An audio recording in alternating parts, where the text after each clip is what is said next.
ਬਿਸਮਿਲ੍ਲਾਹਿਰਰਹਿਮਾਨਿਰਰਹੀਮ। ਪਾਕਿਸਤਾਨ ਦੇ ਵਿੱਚ ਹਾਲਾਤ ਇਸ ਤਰ੍ਹਾਂ ਦੇ ਨੇ ਕਿ ਕਾਫੀ ਦਿਨਾਂ ਦਾ ਇੰਟਰਨੈਟ ਦਾ ਇਸ਼ੂ ਔਰ ਵੀਡੀਓ ਜਿਹੜੀਆਂ ਨੇ ਅਪਲੋਡ ਨਹੀਂ ਹੋ ਰਹੀਆਂ। ਤੇ ਮੈਂ ਕਿਹਾ ਚਲੋ ਥੋੜ੍ਹੀ ਦੇਰ ਬਾਹਰ ਨਿਕਲੀਏ ਔਰ ਕੁਝ ਖੁੱਲ੍ਹੇ ਇਲਾਕਿਆਂ ਦੀ ਜਾ ਕੇ ਸੈਰ ਕਰੀਏ। ਤੇ ਫਿਰ ਸੋਚਿਆ ਕਿ ਇਹ ਸੈਰ ਨੂੰ ਆਪਣੇ ਦੋਸਤਾਂ ਵਾਸਤੇ ਵੀ ਜ਼ਰਾ ਮਹਿਫੂਜ਼ ਕੀਤਾ ਜਾਵੇ ਔਰ ਉਹ ਵੀ ਮੇਰੇ ਨਾਲ ਦੇਖ ਸਕਣ ਪਾਕਿਸਤਾਨ ਦੇ ਵਿੱਚ ਕੈਸੀ ਕੈਸੀ ਜਗ੍ਹਾ ਹੈਗੀਆਂ।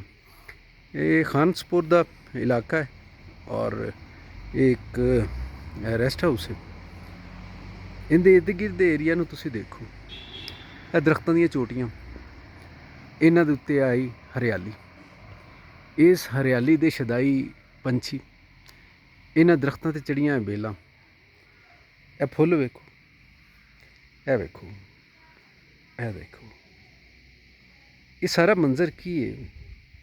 ਇਹ ਖੁਸ਼ਕੁਨ ਮੰਜ਼ਰ ਹੈ ਔਰ ਇਹ ਦੱਸਦਾ ਹੈ ਕਿ ਜੇ ਕਿਸੇ ਗੁਲਸ਼ਨ ਦੀ, ਜੇ ਕਿਸੇ ਬਾਗ ਦੀ, ਜੇ ਕਿਸੇ ਜਗ੍ਹਾ ਦੀ ਦੇਖਭਾਲ ਕੀਤੀ ਜਾਵੇ ਔਰ ਉੱਥੇ ਦੀਆਂ ਜਿਹੜੀਆਂ ਲੋੜਾਂ ਨੇ ਉਹਨਾਂ ਨੂੰ ਪੂਰਾ ਕੀਤਾ ਜਾਵੇ ਤੇ ਫਿਰ ਉਹ ਜਗ੍ਹਾ ਲੋਕਾਂ ਵਾਸਤੇ ਅਟਰੈਕਸ਼ਨ ਦਾ ਬਾਇਸ ਬਣਦੀ।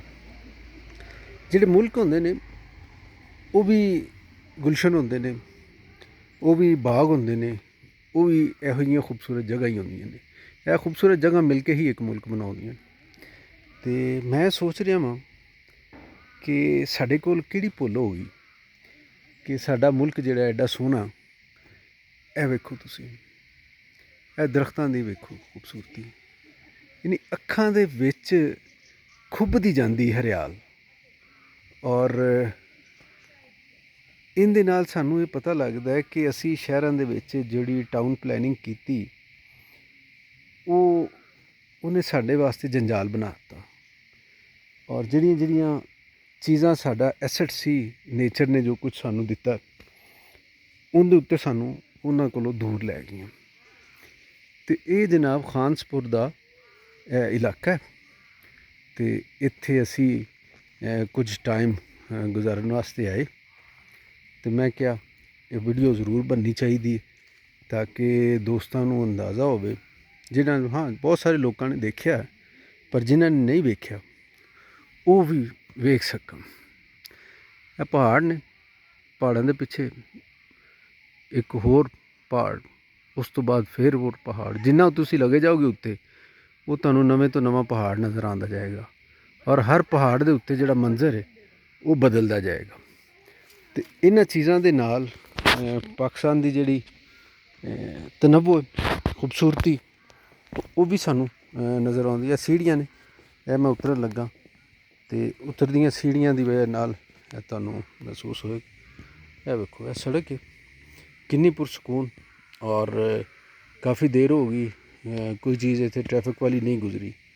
ਬੰਜੋਸਾ ਝੀਲ ਤੋਂ ਬਾਅਦ ਇਹ ਮੇਰੇ ਖਿਆਲ ਪਹਿਲਾ ਪੁਆਇੰਟ ਹੈ ਮੈਂ ਜਿਹੜਾ ਦੇਖਿਆ। ਹੋਰ ਵੀ ਪੁਆਇੰਟ ਯਕੀਨਨ ਹੋਣਗੇ, ਮੇਰੀ ਐਕਸੈਸ 'ਚ ਨਹੀਂ ਹਾਲੇ, ਜਿੱਥੇ ਇੰਨੀ ਖਾਮੋਸ਼ੀ ਹੈ ਔਰ ਇਸ ਤਰ੍ਹਾਂ ਦਾ ਤੁਸੀਂ ਸਕੂਨ ਮਹਿਸੂਸ ਕਰਦੇ ਜੇ ਕਿ ਜ਼ਰਾ ਜਿਹਾ ਕੋਈ ਝੀਂਗਰ ਬੋਲਦਾ, ਕੋਈ ਕੀੜਾ ਬੋਲਦਾ ਅਤੇ ਉਹਦੀ ਆਵਾਜ਼ ਵੀ ਕਈ ਮੀਟਰ ਦੂਰ ਤੋਂ ਤੁਹਾਨੂੰ ਬੜੀ ਸ਼ਫਾਫ ਸੁਣਾਈ ਦਿੰਦੀ। ਅਤੇ ਇੱਥੇ ਫਿਤਰਤ ਬੋਲਦੀ।